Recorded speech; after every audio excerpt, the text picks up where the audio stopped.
अखंड मंथन के सभी दर्शकों को नमस्कार।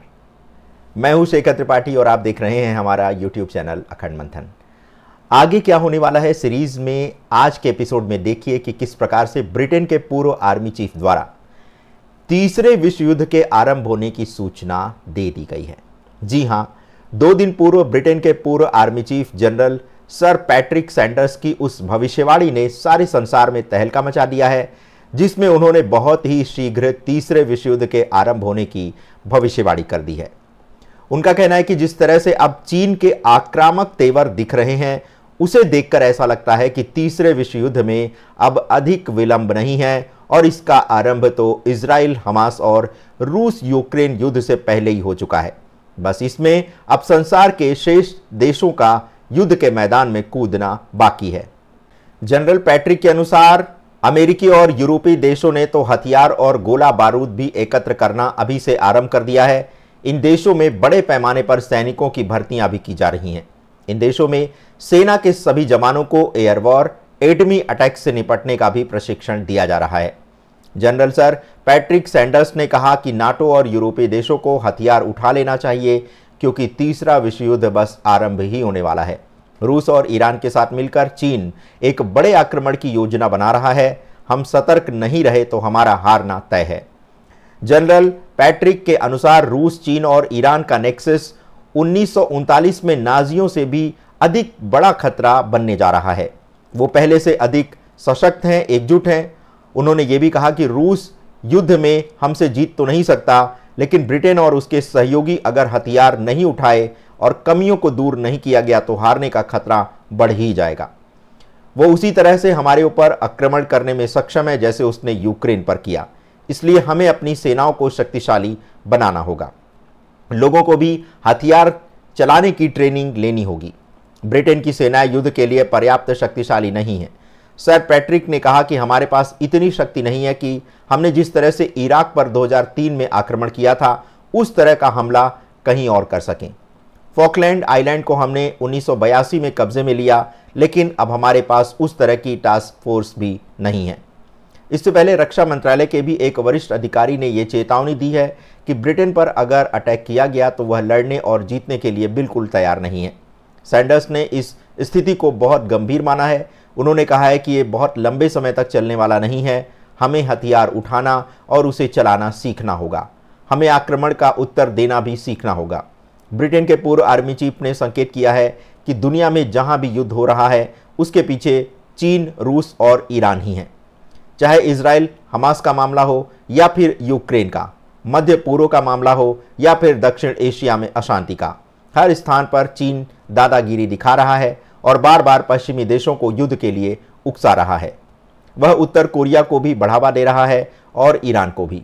रूस के साथ उसके संबंध बेहद खतरनाक स्तर के हैं। उधर रूस की आक्रामकता कभी भी युद्ध में बदल सकती है। यूक्रेन पर आसमान से इतने हमले हो रहे हैं कि वह अपनी रक्षा तक नहीं कर पा रहा है। आखिर हम कब तक हथियार देकर उसे बचाते रहेंगे? इस बीच नाटो ने सैनिकों की संख्या बढ़ाने और एयर डिफेंस सिस्टम की भी मांग की है।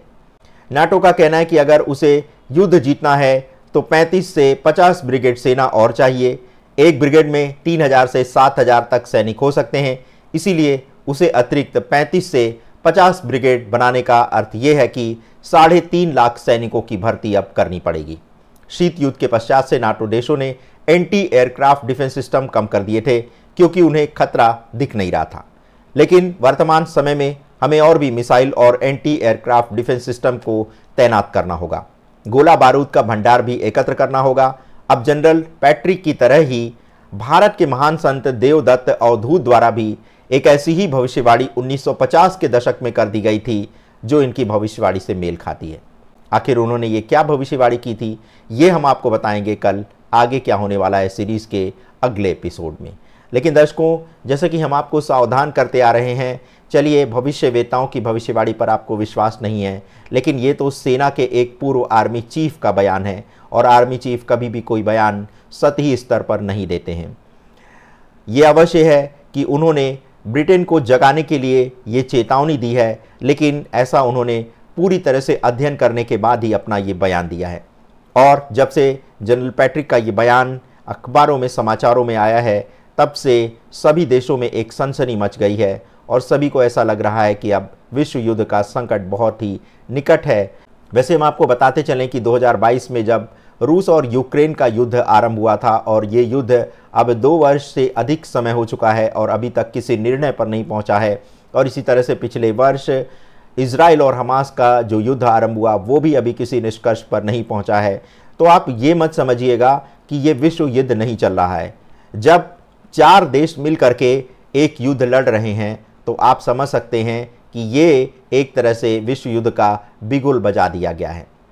अगर आप इस युद्ध की या विश्व युद्ध की आप कल्पना करते हैं कि महाभारत के मैदान में जिस तरह से कौरवों और पांडवों की सेनाएं एक साथ एकत्र हो गई थीं और भगवान श्री कृष्ण ने शंख बजा दिया था और उसके बाद दोनों सेनाएं एक दूसरे पर टूट पड़ी थीं, तो हमारे प्रिय दर्शकों ऐसा अब नहीं होने वाला है, क्योंकि द्वापर युग की सेना और उस समय का जो युद्ध की रणनीति थी और जो विदेश नीति थी वो अब बहुत परिवर्तित हो चुकी है।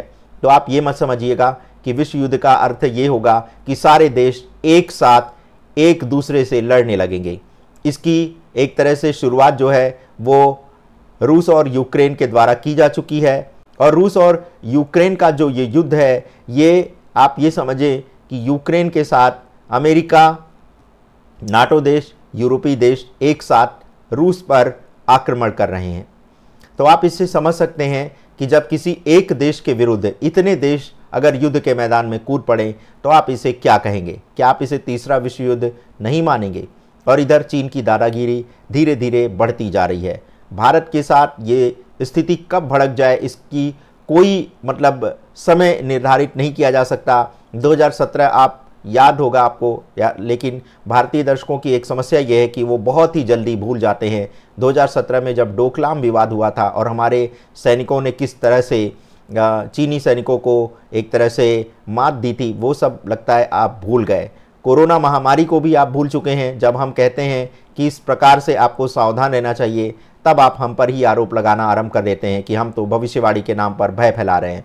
लेकिन आपको भूलना नहीं चाहिए कि जब भी स्थितियां बिगड़ती हैं तो वो धीरे धीरे ही बिगड़ती हैं। आपको याद होगा जब कोरोना महामारी फैली थी 2020 में, तो मार्च में ये कहा गया था कि जो लॉकडाउन है वो 1 हफ्ते तक रहेगा, लेकिन उसके बाद वो बढ़ते बढ़ते कैसे 6 महीने तक पहुंच गया, इसका किसी को अंदाज़ा तक नहीं लग पाया। तो ठीक इसी प्रकार की स्थिति हमारे साथ भी होने वाली है और भारत को भी इस विश्व युद्ध में कूदना पड़ेगा। तो इस विश्व युद्ध में कौन किसके साथ खड़ा होगा, कौन किसके पाले में जाएगा, ये हम आपको बताएंगे कल के विशेष एपिसोड आगे क्या होने वाला में। तब तक के लिए हमें अनुमति दें और यदि आप भी किसी विषय को हमारे चैनल पर देखना चाहते हैं तो उसकी सूचना भी आप हमारे व्हाट्सएप नंबर 7905414965 पर दे सकते हैं। वैसे तो हम आपसे कहते हैं कि चैनल सब्सक्राइब करना मत भूलिएगा, किंतु अब हम ये अनुरोध उन्हीं दर्शकों से करेंगे जो धर्म के मार्ग पर चल रहे हैं और सनातन धर्म को मानते हैं। तो हम अब सनातन धर्म के ऐसे ही दर्शकों से कहेंगे कि आप चैनल को सब्सक्राइब करें यदि आप चैनल के कंटेंट से सहमत हैं। यदि आप सहमत नहीं हैं तो फिर आपको इसे देख करके निकल जाना चाहिए, इसे सब्सक्राइब नहीं करना चाहिए। धन्यवाद, नमस्कार।